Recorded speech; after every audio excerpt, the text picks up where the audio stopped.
प्यारे दोस्तों, जब से यह दुनिया बनी है यहाँ ऐसे ऐसे अजीब और अनोखे और नाकाबिले यकीनन वाकयात होते चले आए हैं कि जिन्हें सुनकर इंसानी अकल दंग रह जाती है। आज भी हम जो वाकया आपको सुनाने और दिखाने जा रहे हैं, यह ऐसा सच्चा वाकया है कि जिस पर इंसान की अकल उसका साथ ही छोड़ जाए। प्यारे दोस्तों, जन्नतुल बकी में एक शेर रोजाना एक कब्र पर दहाड़ा करता था और जब सऊदी बादशाह ने उस कब्र को खुलवा कर देखा तो सबकी चीखें निकल गई। ऐसा अजीब वाकया यकीन मानिए आपने पहले कभी नहीं सुना होगा। यह सब क्या मामला था, जानने के लिए हमारे साथ वीडियो में आखिरी तक जुड़े रहिएगा। और आगे बढ़ने से पहले कंफर्म जरूर कर लीजिए कि आपने हमारा चैनल अनस मिनी व्लॉग को सब्सक्राइब कर रखा है। अगर नहीं किया तो फौरन सब्सक्राइब करते हुए बेल आइकन को क्लिक कर दे ताकि हमारे आने वाली मजीद वीडियोस का नोटिफिकेशन आपको बर वक्त मिलता रहे। मौसमी हुकूमत ने इसे मंजर आम पर क्यों नहीं आने दिया। प्यारे दोस्तों, यह वाकया अब्दुल बासित अलगामदी के साथ पेश आया, जो जन्नतुल बकी में पिछले 35 साल से गोरकन के फराइज सरगामत के में कब्र खोदने का काम करते हैं और वहाँ रहते हैं। उन्होंने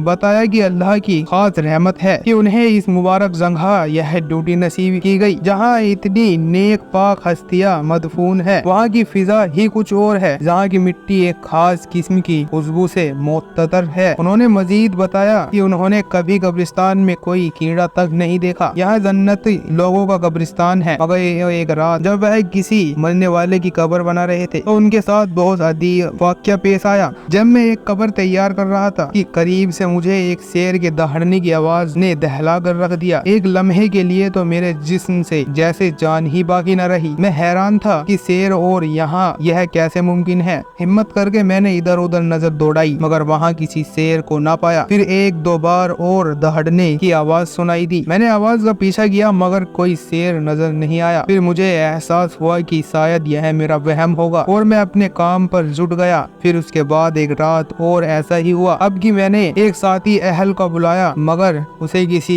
किस्म की आवाज ना सुनाई दी, जबकि मुझे शेर के दहाड़ने की आवाज जोरदार आवाज मुसलसल सुनाई दे रही थी। फिर एक रात और ऐसा ही हुआ। अब के मैंने आवाज की समता पर ढूंढना शुरू किया कि आखिर यह आवाज क्यों आ रही है और कहां से आ रही है और सिर्फ मुझे ही क्यों सुनाई दे रही है। मैं अभी इसी तलाश में था दोस्तों कि शेर के दहाड़ने की आवाज मुझे अपने बहुत करीब से सुनाई दी। मैं समझ गया कि यह आवाज एक कब्र से आ रही है। मैंने फौरन अपने साथी ड्यूटी करने वाले सिक्योरिटी अहलका को उस कब्र के पास बुलाया। आवाज मुसलसल और क्लियर मुझे सुनाई दे रही थी, मगर अजीब बात यह थी कि बाकी किसी को कोई आवाज सुनाई नहीं दे रही थी। सिक्योरिटी अहलका बरहम हो गया और मुझे कहने लगा कि लगता है बुढ़ापे का असर तुम पर और तुम्हारे दिमाग पर होने लगा है। तुम्हें यह काम छोड़कर अपना इलाज करवाना चाहिए। दोस्तों, अगले रोज सिक्योरिटी अहलका की वजह से अब्दुल बासित को इंचार्ज ने तलब कर दिया और उससे पूछने लगा कि यह क्या मामला है। यह लोग क्योंकि हमारे सहनी वासन खराब होने की शिकायत कर रहे हैं और तुम्हें कब्र से शेर के दहाड़ने की आवाज क्यों आती है। अब्दुल बासित ने कहा कि मैं 35 सालों से पूरी ईमानदारी और सच्चाई से यहाँ काम कर रहा हूँ। बोलने की क्या जरूरत है, मुझे वाकई इस कब्र में से शेर के दहाड़ने की आवाज सुनाई देती है। इस बात पर इंचार्ज भी हंसने लगा और उसने कहा कि बेहतरी यही है कि तुम पहले अपना जहनी इलाज करवाओ। तुम्हें नौकरी से फारिग करने की जरूरत महसूस हो रही है। दोस्तों, अभी यही बात चल रही थी कि इत्तेफाक उसी रोज सऊदी शहजादा मोहम्मद बिन सलमान मदीना मुनव्वरा दौरे पर आए और वह उसी वक्त जब इंचार्ज और गोरकन की बातचीत हो रही थी जन्नतुल बकी की तरफ भी निकल आए थे। सब अहल का एकदम चौकन्ने में हो गए क्योंकि यह दौरा उनका खुफिया था और वह सब इंतजाम खुद अचानक आकर देखना चाह रहे थे कि सब लोग अपना काम ठीक से तो निभा रहे हैं, इसलिए इंचार्ज को भी इन्फॉर्म नहीं किया गया। बहरहाल सऊदी शहजादा की अचानक आने पर वह सब हैरान थे कि सऊदी शहजादा ने पूछा कि यह क्या मामला है और किस बात पर इस बेचारे से बहस हो रही है, क्या कोई मामला है। तो इंचार्ज ने सारी बात गोरख के कहे सुनी और कहा कि मैं इसको नौकरी से फारिग करने का कह रहा था कि आप आ गए। सारी बात सुनकर शहजादा गहरी नजरों से अब्दुल बासित की तरफ देखने लगा और फिर कुछ सोच कर बोला कि मुझे वह कब्र दिखाए। शहजादा को गोरख की रहनुमाई में उस कब्र तक ले जाया गया। शहजादा ने कहा कि तुम्हारा कहना है कि इस कब्र से शेर के दहाड़ने की आवाज आती है। अब्दुल बासित ने कहा, शहजादे को कसम उठाकर कहा कि वह जर्रा बराबर भी झूठ नहीं बोल रहा और न ही किसी तरह के वहम का शिकार है। वह सच बोल रहा है क्योंकि उसने एक बार नहीं यह आवाजें कई बार सुनी है। उसने कई बार इस कब्र से आवाजें आती सुनी है। शहजादे ने कहा कि ठीक है, मैं इस कब्र को खोलने का हुक्म देता हूँ ताकि मामले की तस्दीक हो सके। अगर कोई सच्चाई हुई तुम्हारी बात में तो सामने आ जाएगी, और अगर कुछ सामने नहीं आया तो हमसे झूठ बोलने की सजा यह होगी कि तुम्हारी जुबान काट दी जाएगी। शहजादे ने फौरन हुक्म दिया कि कब्र को खोला जाए, और देखा जाए दोस्तों फौरन कब्र की खुदाई की गई, और अभी कब्र को मुकम्मल भी नहीं खोला गया था कि अंदर से आग के सोलों को देखा गया। शहजादे ने इतने ही देखा था कि उसने कहा कि मैं समझ गया हूँ कि यह मामला क्या है। अब्दुल बासित सच बोल रहा है। इस कब्र के बारे में पहले पता किया जाए कि यहाँ दफन शख्स कौन था। फौरन मालूमात इकट्ठी की गई तो मालूम हुआ यह शख्स अरबी ही था, मगर इसका कारोबार सूद का था। शहजादे ने फौरन हुक्म दिया कि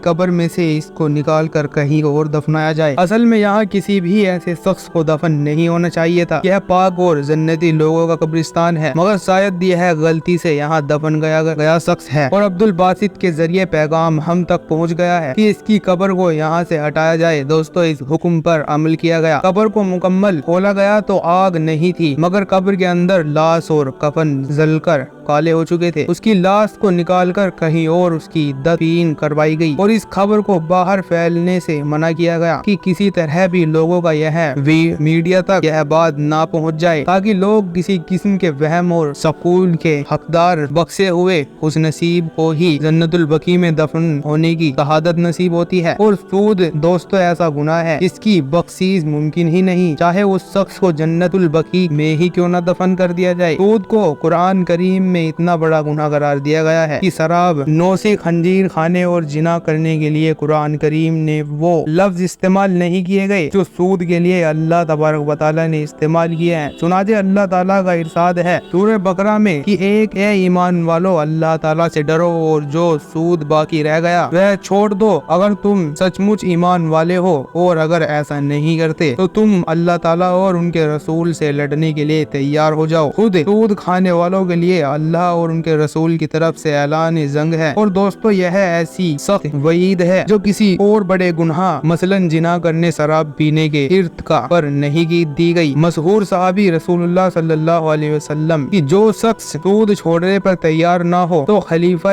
वक्त की जिम्मेदारी है कि वह उससे तौबा कराए और बास नानी की सूरत में उसी की गर्दन उड़ा दे। अल्लाह तबारक व तआला ने सूद खाने वालों के लिए कल कयामत के दिन जो रुसवाई और जिल्लत रखी है उसको अल्लाह ताला ने अपने पाक कलाम में कुछ इस तरह फरमाया है कि जो लोग सूद खाते हैं वह कयामत में उठेंगे तो उस शख्स की तरह उठेंगे जिसे शैतान ने छूकर पागल बना दिया हो। सूद की बात शक्लों को जायज करार देने वालों के लिए फरमाया एलानिया है, फरमान इलाही है कि यह जिल्लत आगे अजाब इसलिए होगा कि उन्होंने कहा था कि भाई भी तू सूद की तरह होती है। हालांकि अल्लाह ताला ने भाई यानी खरीदो फरोख्त को हलाल किया है और सूद को हराम करार दिया गया है। दोस्तों अल्लाह ताला से दुआ है कि अल्लाह हमें ऐसे गुनाह से महफूज फरमाए और हमारा खात्मा ईमान पर करे और हमारे दिलों को जन्नतुल बकी की तरह पाक फरमाए। आमीन सुम्मा आमीन। वीडियो पसंद आने की सूरत में इसे लाइक करते हुए दोस्तों में शेयर कीजिएगा और जाते जाते कंफर्म कर जरूर कर लीजिएगा कि आपने हमारा channel Anas mini vlog subscribe कर रखा है। अगर नहीं किया तो फौरन सब्सक्राइब करते हुए बेल आइकन को क्लिक कर दीजिएगा ताकि हमारे आने वाली वीडियोस का नोटिफिकेशन आपको बर वक्त मिलता रहे।